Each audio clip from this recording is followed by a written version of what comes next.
ಲಯಕರ್ತನಾದ ಶಿವನ ಹೆಸರು ಹೇಳಿದ್ರೆ ಸಾಕು, ಮನಸ್ಸಿನಲ್ಲಿ ಭಕ್ತಿಯ ಸಿಂಚನವಾಗುತ್ತೆ. ಜಾತಿ ಮತ ಭೇದ ಇದ್ಯಾವುದನ್ನು ನೋಡದೆ ಸಮಸ್ತ ವಿಶ್ವವನ್ನ ಪೊರೆಯುತ್ತಿರುವ ಮಹಾಮಹಿಮ ಈ ಸ್ವಾಮಿ. ಶಂಭೋ ಶಂಕರ ಎಂದರೆ ಸಾಕು, ಆ ದೇವ ಧರೆಗಿಳಿದು ಬರ್ತಾನೆ. ಬನ್ನಿ, ಇವತ್ತಿನ ಸಂಚಿಕೆಯಲ್ಲಿ ಲಕ್ಷಾಂತರ ಜನರ ಆರಾಧ್ಯ ದೈವನಾದ ಮೈಲಾರ ಮಲ್ಲಣ್ಣ ದೇವರನ್ನ ದರ್ಶನ ಮಾಡಿ ಪುನೀತರಾಗೋಣ.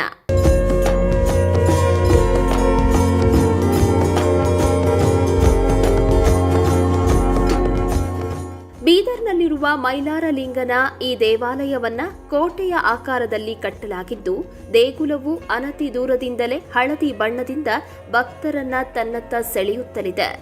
ಈ ಕ್ಷೇತ್ರದಲ್ಲಿ ಈಶ್ವರನು ಮೈಲಾರ ಮಲ್ಲಣ್ಣ ಎಂಬ ಹೆಸರಿನಿಂದ ಪ್ರಚಲಿತನಾಗಿದ್ದು, ಇಲ್ಲಿಗೆ ಬಂದು ದೇವರನ್ನ ದರ್ಶನ ಮಾಡಿ ಭಕ್ತಿಯಿಂದ ಬೇಡಿಕೊಂಡ್ರೆ ಆ ದೇವ ನಮ್ಮೆಲ್ಲ ಕೋರಿಕೆಗಳನ್ನ ಮಾನ್ಯ ಮಾಡ್ತಾನೆ ಎಂದು ಹೇಳಲಾಗುತ್ತೆ.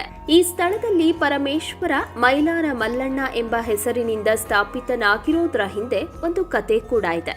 ಬಹಳ ಹಿಂದೆ ಈ ಸ್ಥಳದಲ್ಲಿ ಮಣಿಕಂಠ ಹಾಗೂ ಮಲ್ಲ ಎಂಬ ಅಸುರರು ವಾಸವಾಗಿದ್ದು, ಅವರು ಇಲ್ಲಿನ ಜನರಿಗೆ ವಿಪರೀತ ಉಪಟಳ ನೀಡ್ತಾ ಇದ್ರು.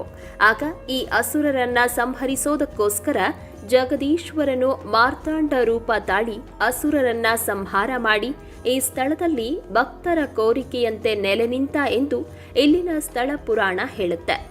ಮಣಿಕಂಠ ಹಾಗೂ ಮಲ್ಲ ಎಂಬ ಅಸುರರನ್ನ ಮಹೇಶ್ವರ ಸಂಹಾರ ಮಾಡಿದ್ದಕ್ಕೋಸ್ಕರ ಈ ದೇವನನ್ನ ಮೈಲಾರ ಮಲ್ಲಣ್ಣ ಎಂಬ ಹೆಸರಿನಿಂದ ಕರೆಯಲಾಗುತ್ತೆ.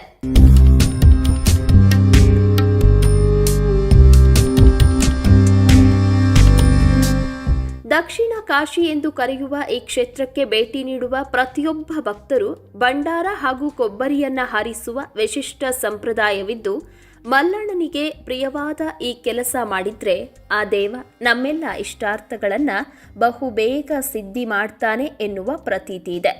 ಈ ದೇಗುಲದಲ್ಲಿ ಕೊಬ್ಬರಿ ಹಾಗೂ ಭಂಡಾರ ಹಾರಿಸುವ ಆಚರಣೆ ಬರೋದ್ರ ಹಿಂದೆ ಒಂದು ಕತೆ ಕೂಡ ಇದೆ. ಅಸುರರನ್ನ ಮಾರ್ತಾಂಡ ರೂಪದಲ್ಲಿ ಸಂಹಾರ ಮಾಡೋಕೆ ಬಂದಾಗ ಶಿವನಿಗೆ ಅಸುರರು ಹೊಡೆದು ಗಾಯವನ್ನ ಮಾಡ್ತಾರೆ. ಆಗ ದೇವನು ತನ್ನ ಮೈಗೆ ಭಂಡಾರವನ್ನ ಲೇಪಿಸಿಕೊಳ್ತಾನೆ.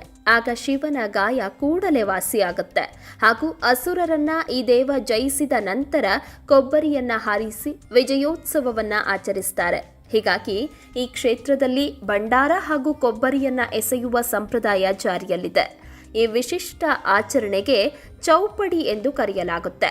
ಇನ್ನು ಈ ಕ್ಷೇತ್ರದಲ್ಲಿ ಚೊಟ್ಟಿ ಅಮಾವಾಸ್ಯೆ ನಂತರ ಬರೋಬ್ಬರಿ 1 ತಿಂಗಳ ಕಾಲ ಮೈಲಾರ ಮಲ್ಲಣ್ಣನ ಜಾತ್ರೆಯನ್ನ ಮಾಡಲಾಗುತ್ತೆ. ಈ ಸಮಯದಲ್ಲಿ ದೇವರಿಗೆ ನಿತ್ಯ ವಿಶೇಷ ಪೂಜೆಯನ್ನ ಮಾಡಲಾಗ್ತಾ ಇದ್ದು, ಈ ಜಾತ್ರೆಯನ್ನ ವೀಕ್ಷಿಸೋದಕ್ಕೆ ಕರ್ನಾಟಕ ಮಾತ್ರವಲ್ಲದೆ ತೆಲಂಗಾಣ, ಆಂಧ್ರಪ್ರದೇಶ, ಮಹಾರಾಷ್ಟ್ರ ಸೇರಿ ದೇಶದ ವಿವಿಧೆಡೆಯಿಂದ ಅಸಂಖ್ಯಾತ ಭಕ್ತರು ಆಗಮಿಸಿ ಮಲ್ಲಣ್ಣನ ದರ್ಶನ ಪಡೆದು ಪುನೀತರಾಗ್ತಾರೆ. ಇಲ್ಲಿ ನಡೆಯುವ ಜಾತ್ರೆಯಲ್ಲಿ ಮಲ್ಲಣ್ಣನಿಗೆ ಪಲ್ಲಕ್ಕಿ ಉತ್ಸವ, ಮದುವೆ ಉತ್ಸವ, ವಾಹನೋತ್ಸವ ಇನ್ನು ಮುಂತಾದ ಕಾರ್ಯಗಳನ್ನು ನೆರವೇರಿಸಲಾಗ್ತಾ ಇದ್ದು, 7 ಕೋಟಿ ಮಲ್ಲಣ್ಣನಿಗೆ ಉಗೆ ಉಗೆ ಎನ್ನುವ ಜೈಂಕಾರಗಳು ದೇವಾಲಯದ ತುಂಬೆಲ್ಲ ವ್ಯಾಪಿಸಿರುತ್ತೆ.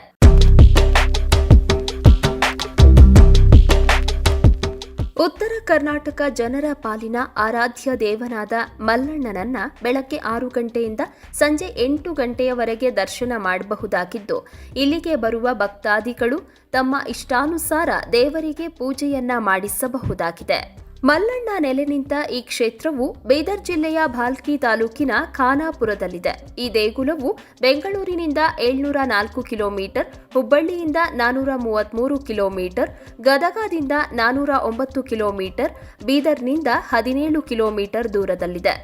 ಬೀದರ್ ಹಾಗೂ ಖಾನಾಪುರಕ್ಕೆ ರಾಜ್ಯದ ಹಲವಾರು ಭಾಗಗಳಿಂದ ಕರ್ನಾಟಕ ಬಸ್ ಸಾರಿಗೆ ಸೌಲಭ್ಯವಿದ್ದು, ಖಾನಾಪುರವು ಈ ಕ್ಷೇತ್ರಕ್ಕೆ ಸಮೀಪದ ರೈಲ್ವೆ ನಿಲ್ದಾಣವಾಗಿದೆ. ಸಾಧ್ಯವಾದರೆ ನೀವು ಒಮ್ಮೆ ಈ ಕ್ಷೇತ್ರಕ್ಕೆ ಭೇಟಿ ನೀಡಿ ಮೈಲಾರ ಮಲ್ಲಣ್ಣನ ಕೃಪೆಗೆ ಪಾತ್ರರಾಗಿ ಅಂತ ಹೇಳ್ತಾ ಇವತ್ತಿನ ಧರ್ಮ ದೇಗುಲ ದರ್ಶನ ಕಾರ್ಯಕ್ರಮವನ್ನ ಮುಗಿಸ್ತಾ ಇದ್ದೇವೆ.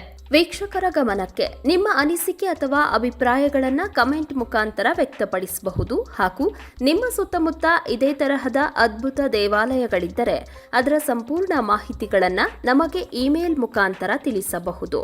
ನಮ್ಮ ಇಮೇಲ್ ID inspireKannada channel@gmail.com. ಮುಂದಿನ ಸಂಚಿಕೆಯಲ್ಲಿ ಮತ್ತೊಂದು ವಿಶೇಷವಾದ ದೇಗುಲದ ಮಾಹಿತಿಯೊಂದಿಗೆ ನಿಮ್ಮ ಮುಂದೆ ಬರ್ತೀವಿ. ಈ ವಿಡಿಯೋ ನಿಮಗೆ ಇಷ್ಟವಾಗಿದ್ದಲ್ಲಿ ದಯವಿಟ್ಟು ನಮ್ಮ ಚಾನೆಲ್ನ ಸಬ್ಸ್ಕ್ರೈಬ್ ಮಾಡಿ ಹಾಗೂ ಬೆಲ್ ಬಟನ್ನ ಕ್ಲಿಕ್ ಮಾಡಿ. ವಂದನೆಗಳು.